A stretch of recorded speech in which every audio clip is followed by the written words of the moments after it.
After a blistering start to 2021, Canada's housing market cooled in May, though it remains hot, and the Canadian Real Estate Association still expects this year to be one for the books. Overall, the market remains super hot. A lot of people out there willing to pay really high prices on housing. That's why the timing of Core Development's plan to purchase $1 billion worth of single-family dwellings and turn them into rentals is facing heavy criticism. The goal, developing 4,000 rental units in BC, Quebec, Atlantic Canada, and Ontario, starting with 8 cities, including Hamilton, London, Kingston, Barrie, and Guelph. Core tells Global News there's a significant lack of rental availability in the low-rise, single-family market. Increasing density through renovating existing homes is the most expedient way to add supply to the housing stock. Core says it will double the availability of rentals by renovating houses to create a second legal rental unit. Reposition units. And repositioning units is just another way of saying to making those units more expensive.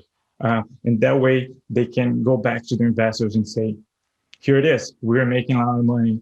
Core strategy has been used by big firms in the U.S. They snapped up housing in the wake of the 2008 financial crisis when home prices were depressed. But Core is getting into a market that many describe as unaffordable for first-time homebuyers. Housing analysts are divided on whether or not this billion-dollar plan will increase or decrease future housing prices and rental affordability. But most agree this highlights the need to take a closer look at the impact of treating housing, a place to live, as a commodity. Canada is both trying to attract and retain the best and brightest people.